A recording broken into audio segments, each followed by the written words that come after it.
Barakallahu Darul Furqana ala abdihi liyakuna lil alamina nadhira. Allahumma salli wa sallim ala sayyidina Maulana Muhammadin wa ala alihi wa sahbihi asma'in. Nama ba'du. Sedanten keluarga besar Bapak Kawula, sedanten kampung mriki ingkang hadir ingkang kula hormati, semua hadirin hadirat ingkang kula hormati. Tadi kula ngisi di Mbah Mabrur niku abahnya guru saya. Niku 33 menit. Jadi kira-kira di sini gini menit.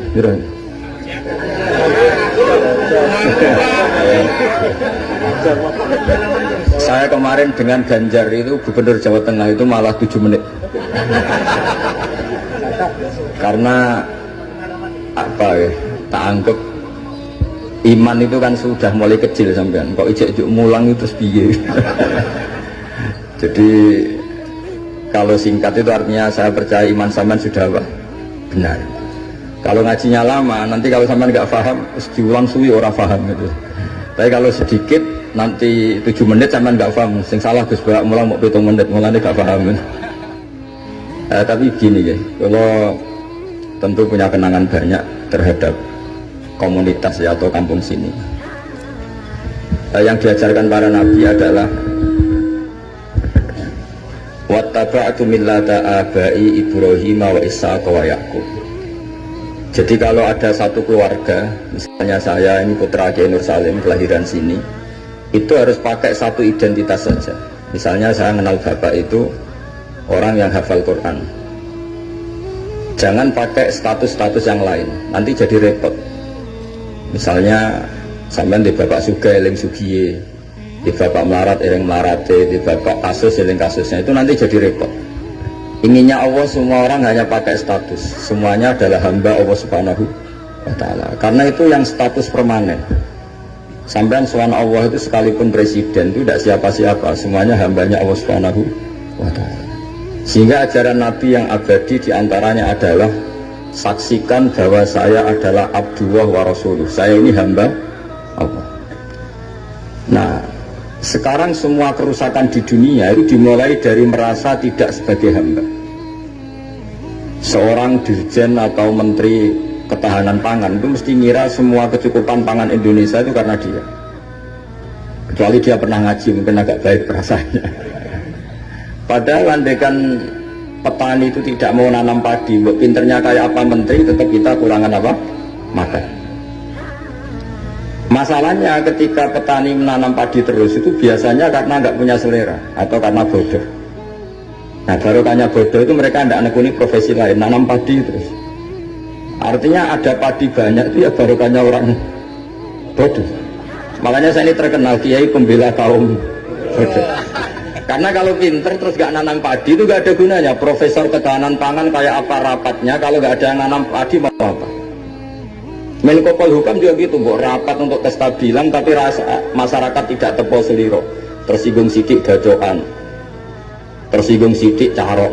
Apa gunanya kepintaran para Menko Polhukam kalau perilaku masyarakat gampang kon? Jadi sebetulnya pengendali Indonesia itu kita semua. Maka sebetulnya pembantu presiden ya semuanya, yang jaga keamanan yang jenengan semua. Kalau nggak mudah konflik ya Indonesia nopo. Mungkin bedanya sampean dengan menteri keren sampean. Mereka digaji sampai sudah tidak butuh gaji. Jadi ini kelebihan yang kita harus bangga. Makanya saya kalau jadikan, saya pernah ditawarin jadi PNS Kemenak, saya nggak mau. Takut saya biasa nggak butuh gaji menjadi butuh apa? Gaji. Kan keren tidak butuh apa? Gaji. Nah ini penting saya utarakan supaya agama ini terkonsep secara permanen. Sehingga dalam tradisi ulama, agama ini tidak pernah dipasrahkan ke siapa-siapa. Karena yang ngurusi agama ini hanya Allah Subhanahu wa ta'ala. Pernah dalam satu dialek, Umar adalah orang yang sangat sukses dalam memimpin Islam, sampai menaklukkan zaman itu sudah sampai Eropa Timur, sampai Asyirkul Aqsa. Sehingga kayak apa kerinduan orang sama Sayyidina Umar radhiyallahu anhu. Singkat cerita mereka tidak kebayang kalau setelah Umar itu ada pemimpin yang sekali berumar. Sehingga Umar dipaksa dengan tanda kutip dipresur supaya bikin pengganti suksesi. Setiap Ibnu Umar anaknya jalan-jalan kemana-mana, itu mesti masyarakat bilang gini, Mbok yo abah kamu itu bilang ada suksesi supaya pemimpin ini jelas tahapannya. Terus mereka bikin analogi itu kias. Kalau ada kambing 100, penggembalanya tinggal gelanggang, itu dianggap dolim, tidak ya dolim, pasti kocar kacir. Apalagi ini penggembala manusia. Kalau suatu saat Umar meninggal, itu pasti kacau. Umar sempat tertarik sama pikiran itu, sehingga beliau ingin menunjuk seorang khalifah pengganti. Lama-lama beliau bangun terus bilang gini, tidak jadi ya. Agama ini yang punya Allah, jadi nggak boleh dipikir oleh Umar. Agama ini pernah ditinggalkan orang yang lebih baik ketimbang saya, yaitu Abu Bakar, tetap jalan. Dan agama ini pernah ditinggalkan oleh Rasulullah SAW, orang terbaik di dunia, dan tetap jalan, karena yang ngurusi Allah. Makanya sekarang nggak ada wali songo itu. Mungkin zaman wali songo Panjunan tidak seperti ini. Tapi sekarang dipimpin Ustadz TPG, Islamnya lebih maju ketimbang zaman dipimpin wali songo. Bukan karena ustadznya yang lebih hebat dibanding wali songo, memang agama ini diurusi oleh Allah Subhanahu wa Ta'ala. Ustadz kasus ya agama jalan. Oh, itu banyak cita-cita di TV Ustadz Allah kasus, agamanya juga jalan. Ada kiai ditangkap KPK, agama juga jalan. Karena agama ini nggak bergantung seorang kiai, juga nggak bergantung kemenak. Agama ini yang mendesain, yang menjaga hanya Allah Subhanahu wa Ta'ala. Cerita paling modern itu Uni Soviet. Uni Soviet itu negara komunis. Ratusan tahun orang Islam dikooptasi di Uni Soviet. Tapi mereka Islamnya luar biasa, menyembunyikan Islamnya. Belajar tauhid di basemen, di tempat-tempat sembunyi. Ketika Uni Soviet hancur lewat Glasnost Perestroika itu, langsung jadi negara Islam. Ada Uzbekistan, Tajikistan, Chechnya, itu semuanya jadi negara Islam. Artinya gini, agama ini pernah jaya bahkan saat dikooptasi Uni Soviet. Indonesia juga pernah jaya padahal dijajah Belanda 350 tahun. Justru menjadi masalah kalau kita ini terlalu bergantung negara. Kiai gelem mulang untuk bos, santri gelem mondok untuk kepalanya dicatat di negara sehingga dapat fasilitas. Oke, negara baik, kita akui. Tapi itu nggak bagus bagi kita kalau terlalu bergantung. Karena biasanya kita berkontribusi kepada agama, sekarang mendapat dari negara untuk ngurus agama. Masalahnya bukan di ngurusnya, ketergantungan ini yang menjadi Islam nanti bahaya ketika ada masalah. Nggak biasa imun ya, nggak biasa kebal. Sehingga pikiran-pikiran para ulama dulu, cara berpikir itu, agama ini harus dijaga karena kita yakin Allah yang menjaga. Kenapa saya cerita demikian? Karena Islam di Indonesia sekarang itu luar biasa. Katanya malah Islam terbaik di dunia sekarang. Kenapa kok terbaik di dunia? Kenapa Islam Indonesia punya gelar terbaik di dunia? Di mana-mana, di Mesir, di Syria, di Irak itu konflik. Dan kalau konflik sampai saling bunuh. Kita tahu urutan dosa besar, satu adalah musyrik, nomor dua adalah orang mukmin saling apa? Nah, Indonesia boten, gedeng tanggane mau ngerasani tok dinggo kegiatan itu. Ya ini gitu-gitu tok. Yang bisa nyantet ya tidak nyantet. Jadi biasa saja. Nanti kalau bodoh ya kosong-kosong lagi, nanti tukaran lagi ya gitu. Makanya kata Mbah Mun, kamu harus bangga jadi orang Indonesia. Karena kita tidak mengalami dosa terbesar. Setelah syirik itu dosa terbesar adalah saling apa? Dan Indonesia itu tepung siloronya luar biasa. Sekarang pertanyaannya, tradisi tepung siloro itu ditanamkan nenek moyang kita apa ngikuti konsep yang dibikin negara? Nenek moyang kita. Sebelum ada menteri pertahanan, menteri yang ngurus sistem keamanan, itu yang menjaga stabilitas kita adalah kearifan kita. Lalu sekarang kearifan kita mau kita gadekan, mau kita berikan. Wah, negara aman kalau menterinya ini, agama benar kalau menterinya ini. Mana pernah kita bergantung sama negara zaman dulu. Meskipun kita menghormati negara, sangat-sangat menghormati. Tapi jangan sampai kelangsungan kita hidup ini bergantung sama orang lain. Kata Rasulullah SAW, kullukum ra'in wa kullukum mas'ulun an ra'yati. Semua kalian adalah pemimpin. Semua pembantu presiden, semua pembantu negara, semua pembantu kelangsungan kestabilan masyarakat Indonesia. Orang yang nggak suka konflik berarti membantu Menteri Pertahanan. Meskipun dulu kamu milih 01, dapatnya 02. Itu barokahnya Indonesia. Milih 1, dapat 2. Betul, saya itu punya doanya Mbah Mun. Sebelum wafat beliau itu nyatet doa. Itu diantara doanya itu Allahumma alqi bainahuma ulfatan wa mawaddatan. Ya Allah, jadikan dua tokoh ini yaitu Jokowi dan Prabowo, Pak Jokowi dan Pak Prabowo ulfatan, saling asih dan saling mencintai. Dulu ketika masih panas itu saya baca doa itu agak ini bener gak? Saya Jumat sebelum Yai Haji itu masih ketemu Jumat. Beliau cerita kalau mau ketemu Megawati, terus ketemu Bu Mega di Sabtu. Ahad beliau terbang ke Mekah, terus Selasanya wafat. Selasa keberapa itu hanya hari Selasa. Itu diantara doa yang dititipkan sama anak dalam itu, doa itu. Yang baca juga agak-agak ini yang bener aja doa ini. Terus uniknya doa itu ditutup min abdikal fakir memun zubair. Ya Allah, jangan lihatlah saya, kata Bangun di doa itu, lihatlah saya yang berdoa. Barang kemarin setelah pelantikan menteri ternyata seperti itu saya tambah kagum bahwa kita punya guru seorang wali, jadi doain sesuatu yang mukal saja kesampaian. Doain yang mukal saja sampai teks itu sekarang masih saya simpan, tulisan tangannya Mbah. Itu dulu diberikan anak dalam. Kalau saya itu menerima wasiat jadi pengurus, jadi beberapa kali saya ditawarin jadi pengurus PBNU, saya nggak mau, sampai berkali-kali nggak mau. Hanya PBNU udah kurang akal pakai tangannya Mbah Mun supaya agak maksa saya. Karena saya memang dari dulu nggak punya rencana jadi orang besar, biasa aja, gak jenengan itu kan enak. Mau ngopi santai, mau melarat ya pantas, mau keliru ya pantas karena ada kiai itu. Jadi enak lah. Jadi kiai itu kan tidak enak. Marah mangan do lesu tapi nak keliru disalahno wong akeh. Nah, sampai nak salah dimaklumi. Jadi enak. Pokoknya masyarakat awam itu enak. Terus jadi kiai ruginya gini, misalnya saya orang alim alama, ada pengumuman Gus Bak masuk surga. Nanti pengumuman kedua itu mengecewakan dan para penggemarnya. Memang aturannya. jadi rugi sebetulnya. Karena memang aturannya gitu. Para wali, para orang alim ini kan dapat masuk surga. Tapi pengumuman kedua itu dan itu nggak ada syaratnya. Pas para penggemar itu nggak ada syarat. Siapa saja bisa. Makanya terus banyak orang jalan pintas, nggak mau alim sendiri ya, penggemar Gus Bak aja.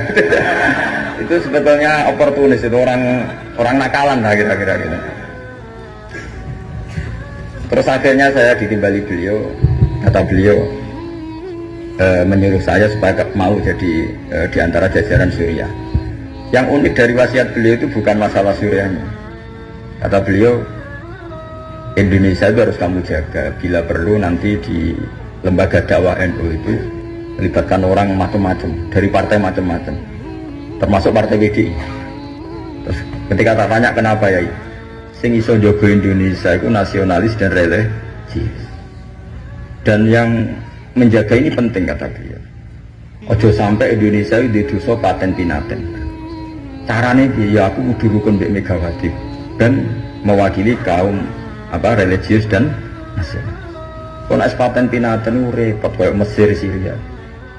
Jadi fikihnya Mbah Mun itu jangan dilihat misalnya seorang kiai ketemu Mega, enggak. Lihatlah ini satu ikhtiar supaya Indonesia itu damai. Kenapa? Indonesia. Saya termasuk santri yang akhirnya mencari-cari argumentasi itu. Singkat cerita, saya nyari itu di khazanah-khazanah kitab dan ketemu, yaitu Rasulullah pernah berdamai dengan Suhail bin Amr. Suhail bin Amr itu tokoh kafir Quraisy yang bisa mengendalikan Quraisy. Sekali dia komando perang maka perang. Padahal posisi Nabi sudah di Hudaybiyah, kira-kira 25 kilo dari Mekah. Itu kalau perang pasti banyak korbannya. Dan itu semua perjanjian merugikan Nabi, tapi diterima saja. Asal tidak terjadi saling bunuh, saling chaos, saling kolek. Itu yang ditiru Mbah Mun. Tapi sekarang orang enggak, kadang pakai hitam putih. Pokoknya saya putih pasti benar, ini hitam pasti salah. Yang dilupakan adalah kalau betul orang lain itu hitam, ini pun tanggung jawab kita, karena ini juga umatnya Rasulullah SAW. Sekarang ketika kamu melihat orang salah, itu jika itu bagian dari keluarga kamu, inginnya memberi sanksi apa membenahi? Membenahi. Makanya dalam sebuah kitab yang diceritakan Sarah Hikam, kitab paling terkenal di kalangan pesantren, kitab Hikam. Dan cerita itu benar menurut saya. Ini cerita yang versi kitab Hikam. Nabi Ibrahim diterbangkan ke alam malakut, terus melihat para pezina. Allah tanya, menurut kamu diapakan? Bunuh saja ya Allah, mereka makan rezeki engkau tapi tidak mengindahkan aturan kau, mereka pezina. Sama Allah diturutin. Terus dilihat lagi para pemabuk. Menurut kamu gimana, bunuh saja, mereka itu hamba engkau, makan dari rezeki engkau tapi tidak mengindahkan perintah engkau. Sampai sekian bentuk maksiat, Ibrahim usulnya bunuh saja, habisi saja. Lama-lama suatu saat, ini cerita yang di Sarah Hikam, Ibrahim disuruh nyembelih Ismail. Yang terkenal dalam riwayat memang yang disembelih itu siapa? Ismail. Meskipun ada perdebatan ulama apa Ismail apa Ishak, tapi kita milih yang Ismail saja. Umumnya orang meyakini itu siapa? Ismail. Nabi Ibrahim itu kagetnya bukan main, ngeteh. Ya Allah, yang benar saja. Ini samratu fuadi, ini buah hati saya. Kenapa engkau suruh membunuh? Jawabannya Allah, Ibrahim, kamu ingat gak ketika kamu melihat orang-orang maksiat usul ke saya supaya dibunuh ya ya Allah. Kata Allah, aku itu ya gelo, itu sing gawe aku enak kowe usul kon mati. Kon saiki anakmu sing gawe aku. Takon mateni ki keberatan. Nangis Nabi. Ini pelajaran bagi kita. Kowe nek ora misale nyon sewu wedok nganggo sepeda motor luwanan wis buwanter. Anake sapa luput suwe. Tapi nek dielingno, niku ponakane jenengan pas ya. Mesti gitu. Sebetulnya keantian kita pada maksiat itu bukan karena maksiat, pas orang itu tidak keluarga kita. Gayanya saja kamu tegas, sebetulnya enggak juga. Gitu. Jadi ini pelajaran bagi kita. Coba misalnya gini, ada orang salah koruptor, kamu mesti benci sama koruptor. Coba bayangkan kali itu anak kamu, mesti dungu ya, wong kim-kim buatan tunangan. Nah, sama. Ini masalah Rasulullah itu melihat semua umatnya adalah anaknya. Sing lagi abangan, sing lagi setengah abangan, sing hitam, semuanya adalah Maka kalau ini semua umatnya melihat orang abangan, ya pikirannya itu memandu mereka tobat, bukan malah dianggap kafir. Makanya kita menolak faham takfiri, faham yang mengkafirkan orang lain. Karena ibaratnya faham takfiri itu nggak rasional, secara fikih nggak rasional. Allah yang Tuhan saja, yang punya semuanya, itu jelas ngendikan qul ya ibadiyalladzina asrafu ala anfusihim la taqnatu mir rahmatillah. Terus ayat wa anibu ila rabbikum. Orang-orang yang sudah melampaui batas oleh Allah dipanggil, ayo kembali ke saya kembali. Kemudian orang-orang takfiri ini, orang-orang ekstremis ini, hamba Allah yang sedang maksiat dianggap tidak Islam atau kafir, keluar dari area kemukminan. Wong yang Allah Tuhan saja yang di luar disuruh masuk. Ini yang sudah masuk malah disuruh keluar. Coba Nabi diutus jadi Nabi itu untuk mengislamkan orang kafir apa untuk mengkafirkan orang Islam? Ya Nabi lo diutus itu untuk mengislamkan orang kafir apa mengkafirkan orang Islam? Mengislamkan. Makanya aliran-aliran ekstrim sidik-sidik ngafirkan orang itu, satu mesti goblok, dua mesti gak tahu ngaji, tiga terlalu semangat tapi khazanah ilmunya itu pas-pasan. Karena tadi kebencian kita ini pasti ada unsur dengan tanda kutip nafsu. Ya tadi kamu benci sama cawe wedok sing kuwatokan cekak sepeda motor buwanter. Bareng mbok pisoi jebule wong ayu banget seneng kowe. Kira-kira masih misoi ndak gitu. Itu mesti, atau gini, kamu benci sama orang yang nyulayani janji. Zaid tidak janji sama kamu, mesti marah. Janjian kok gak rene gini-gini. Coba Zaid itu orang yang ngutangi kamu, berani nggak ngumpat-ngumpat Zaid meskipun nyulayani janji? Zaid itu orang yang memberi utangan kamu 10 juta, terus janjian nyulayani janji, bisa nggak kamu bentak Zaid? Terus gak ditagih, sewenang. Artinya ketika kamu disulayani janji marah itu mesti gini, sudah nyulayani janji plus tidak berjasa. Nah ini yang kita dapat kearifan dari Nabi Ibrahim. Saat kita enak saja usul orang maksiat dibunuh, dimatikan oleh Allah, itu plus mereka kebetulan tidak anak kita. Coba andaikan zaman di alam malakut Ibrahim tahu yang nakal itu anaknya, apa kira-kira usul demikian? Nah, makanya ini jaga kearifan kita, bahwa bayangkan orang lain itu keluarga kita. Makanya kearifan dari bapak saya, bapak itu senangnya kancanan orang macam-macam, masuk musim bulat-bulat. Terus setiap saya tanya, kenapa Pak? Sing gelem dadi ngono iku ya sapa? Mesti jawabannya gitu. Karena itu kearifan. Sing gelem dadi ngono iku santrinya bapak dulu yang bulat ya banyak. Iya itu bengkel, nggak ra gelem dadani barang rusak rasa dadi apa? Iya. Makanya saya ini keterusan, saya termasuk jenis kiai yang tidak tegas. Tapi karena kearifan, kiai yang terlalu tegas itu biasanya tidak pati arif. Ya tadi, bayangkan itu anak kamu, pengen ngaji malah diboyong. Soalnya itu anakmu, Pak Yai memberi kita pengen didadani malah jiran. Jadi ini pelajaran bagi kita. Jadi coba khazanah itu jangan sampai hilang. Memang ada banyak riwayat tentang Nabi Ibrahim menyembelih Ismail. Sebagian kitab meriwayatkan bahwa Ibrahim itu saking senangnya sama Allah. Ditanya, Ibrahim, andaikan kamu punya sapi sekian, kamu korbankan untuk saya enggak? Iya ya Allah, untuk taqarrub ilaika. Kurban itu maknanya satu prosesi ibadah untuk mendekatkan diri kepada mana ada terima sapi unta. Nak jenengan nyuwun anak kula mawon tak korban. Terus dites tenan disuruh nyembelih apa? Ismail. Tapi saya lebih cocok sama riwayat yang diterangkan di sarah kitab hikam tadi. Jadi beliau mengalami kasaf, diangkat kasaf itu satu kemampuan untuk melihat alam gaib. Kemudian dipertontonkan Allah alam malakut. Terus Ibrahim main usul supaya orang-orang itu dihabisi. Suatu saat itu tadi diingatkan Allah, coba anak kamu sembelih. Lu gimana ya Allah, ini samratu fuadi buat saya. Terus kata Allah, ketika kamu usul langsung tak turuti, kok saya usul kamu pikir-pikir katanya. Tapi ini anak saya, memangnya yang saya bunuh itu hamba siapa? Itu juga hamba saya kan Allah. Nah semenjak itu Ibrahim jadi halim. Ibna Ibrahim malah halimun Allahumunib. Semenjak itu dia jadi halim, beliau jadi halim. Halim itu mudah memaafkan. Dulu enggak ya, agak-agak temperamental. Makanya dalam tafsir diterangkan ketika Ibrahim ekstrim memakai beberapa berhala itu di Quran dijelaskan sami'na fatay yazkuruhum yuqalu lahu Ibrahim. Fatan itu anak muda, jadi gejolaannya masih kuat sehingga frontal. Tapi ketika Ibrahim sepuh itu semua proses dakwahnya itu halus. Ya kira-kira mirip Wali Songo. Tapi itu bahasa yang salah ya, Wali Songo yang mirip Nabi Ibrahim nanti. Makanya yang benar itu madzhab ahli sunnah wal jamaah. Islam Nusantara itu nama lain yang ingin ikut ahli sunnah wal. Jangan ahli sunnah wal jamaah sekarang ikut Islam Nusantara, itu kacau nanti secara.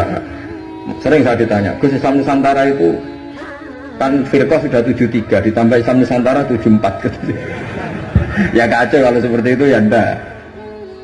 Islam Nusantara itu ya maknanya ya karena kita punya kultur, punya budaya, dan budaya itu budaya Indonesia. Tentu misalnya orang Arab pakai jubah, itu ya sunat, kita yakini sunat. Tapi orang Indonesia ya sudah cukup pakai hem, itu juga sudah sunat. Jangan kayak orang Madura, karena kalau yang jubahan kiai ke Arab Saudi, supir taksi dicium, tukang angkot dicium, karena semuanya pakai apa? Jubah. Itu guyonannya orang Madura kan. Setelah di sana jubah itu pakaian nasionalnya orang Arab. Oh iya. Makanya kalau melihat film Arab itu bingung, karena yang soleh sama penjahat sama-sama macaknya seperti itu. Kalau film Indonesia kan gampang, yang preman tatonan pakai celana jeans sobek-sobek, yang kiai pakai koko, kan enak. Ini yang soleh, ini enggak. Kalau film Arab bingung. Makanya kalau orang abangan lihat film Gus sing Abu Jahal karena karena itu film Arab itu repot, film Arab itu. Dan lucunya orang-orang Arab itu meskipun fasik itu kalau sumpah ya bilang wallahi. Itu yang sering haji, sering umrah kan tahu, orang Arab kalau marah siapapun ya bilang apa? Wallahi. Nah itu maksudnya Nusantara. Tentu kita tetap yakin jubah, pakai jubah itu sunat, pakai seperti itu sunat. Tapi nggak usah berlebihan, terus harus seperti itu. Karena kewajiban kita yang penting adalah satrul aurat nutupi aurat, meskipun dengan cara negara masing. Nah, negara masing-masing ini kemudian oleh kiai kadang diistilahkan apa Islam Nusantara. Taman lihat kan ulama-ulama Turki ya pakai turbus, pakai peci, yang ulama Rusia ya pakai baju khas Rusia. Ya semuanya pakai khas daerah masing-masing dan itu nggak masalah. Karena kata Allah, wa ma arsalna mir rasulin illa bilisani apa? Kaum. Semua rasul itu punya tradisi sesuai tradisi kaumnya masing-masing. Tentu tradisi yang positif. Jadi tidak perlu diperdebatkan. Tapi tetap saya ingin berkeyakinan bahwa pakai jubah itu ya sunnat, pakai hem ya sunnat, pakai pakaian ala Indonesia yang santun itu juga apa? Sunnat. Karena sakofah itu satu tradisi. Nah, bayangkan kalau tradisi itu terjadi di perdamaian, kayak tadi Tepo Seliro. Sebelum ada Menteri Pertahanan, sebelum ada Menko Polhukam, sebelum ada polisi, orang Indonesia itu, misalnya dulu di sini ada Bandur Sam, ada orang-orang sepuh. Itu sing ape nom-nom tukaran rebutan warisan sisin, sungkan sing sepuh. Jadi tanpa ada polisi ini sudah ada kearifan yang bisa mengendalikan orang, tidak rebutan warisan, tidak konflik. Sekarang enggak, ambil dulur konflik dan pengadilan. Banyak enggak orang konflik harta warisan sampai ke pengadilan? Kadang. Artinya apa? Ketika ada lembaga peradilan justru kita kehilangan kearifan. Makanya ngaji di sini saya mau minta sekali tradisi-tradisi kearifan kita hidupkan lagi. Ini yang terakhir saya cerita sujud. Terus orang terlatih tanggung jawab sendiri. Rasulullah itu betul bisa nyafaati, itu semua ulama ijma, Rasulullah bisa mensyafaati. Tapi ketika anak dalam, kalau mungkin bahasa sekarang itu pembantu, anak dalam lah kalau dalam bahasa pesantren, itu ditanya, engkau mau nikah, engkau mau boyong, kamu minta saya apa? Ya Rasulullah, saya kasih waktu 3 hari untuk menentukan saya minta apa. Setelah 3 hari, anak itu ketemu Rasulullah. As'aluka murafaqataka fil jannah. Saya minta supaya jadi temanmu di surga. Nabi tanyanya unik. Kamu diwarai orang apa karena kamu sendiri? Jadi kalau orang pintar dadakan itu bikin orang curiga. Kamu pintar sendiri apa diwarai orang? Enggak ya Rasulullah. Setelah saya angan-angan semua dunia ini zailah, bakal hilang. Kemewahan dunia, kenikmatan dunia pasti hilang. Yang enggak hilang adalah kenikmatan di akhir. Maka saya minta satu saja, as'aluka murafaqataka fil jannah. Saya minta menjadi teman kau di surga. Apa jawabannya Nabi? Itu saja, tidak yang lain? Iya ya Rasulullah. Jawabannya Nabi itu nih, fa'inni ala nafsika bikasratis sujud. Saya masih ingat teksnya. Fa'inni ala nafsika bikasratis sujud. Saya minta tolong, bantulah saya. Kamu harus memperbanyak sujud. Jadi makanya semua kiai, semua habaib, semua orang alim, siapapun yang ingin mendapat syafaat Rasulullah SAW, tentu onok modalnya. Mungkin yang kaya ya sedekah, yang miskin sabar, yang ya pokoknya ada amalnya. Nggak boleh gratisan. Nang dunia ada gratis, swarga loh gratis. Jadi Nabi jelas menjawab, fa'inni ala nafsika bikasratis sujud. Maka bantulah saya, kamu sendiri harus memperbanyak sujud. Kemudian ahli fikih itu mengkaji sujud itu apa. Menurut cara yang disepakati ulama yang mesti benernya adalah diletakkan al-yaden 2 tangan berarti berapa? 3, ar-rukbaten 5, al-qadamen 7. Makanya ini yang disepakati ulama. Tapi banyak juga ulama yang mengesahkan sujud cukup pakai jabah. Jadi kalau ada orang bisa sujud terus agak ngongkrong, yang penting badu'e itu memplek, itu ada juga ulama yang bilang yang penting jangan dilakukan imam musola, nanti dianggap ya masa imam musola kalau sujudnya seperti itu. Jadi prosedurnya seperti itu. Jadi tetap Nabi itu inginnya umat ini memberi kontribusi. Jadi Nabi tidak langsung bilang iya saya syafaatin, enggak. Tapi Nabi ngendikan fa'inni ala nafsika bikasratis sujud. Maka bantulah saya dengan memperbanyak sujud. Ya, Assalamualaikum warahmatullahi wabarakatuh.